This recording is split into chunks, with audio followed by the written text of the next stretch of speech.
வெளிப்படுத்தின விசேஷம் அதிகாரம் 18. இவைகளுக்கு பின்பு வேறொரு தூதன் மிகுந்த அதிகாரமுடையவனாய் வானத்திலிருந்து இறங்கி வர கண்டேன்.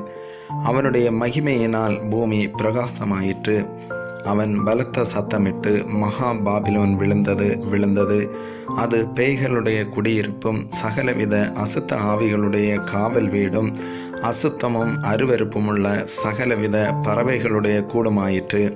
அவளுடைய வேசித்தனத்தின் உக்கிரமான மதுவை எல்லா ஜாதிகளும் குடித்தார்கள். பூமியின் ராஜாக்கள் அவளோட வேசித்தனம் பண்ணினார்கள். பூமியின் வர்த்தகர் அவளுடைய செல்வ செருக்கின் மிகுதியினால் ஐஸ்வர்யவான்களானார்கள் என்று விளம்பினான். பின்பு வேறொரு சத்தம் வனாந்தரத்திலிருந்து உண்டாக கேட்டேன். அது, என் ஜனங்களே, நீங்கள் அவளுடைய பாவங்களுக்கு உடன்படாமலும் அவளுக்கு நேரிடும் வாதைகளில் அகப்படாமலும் இருக்கும்படி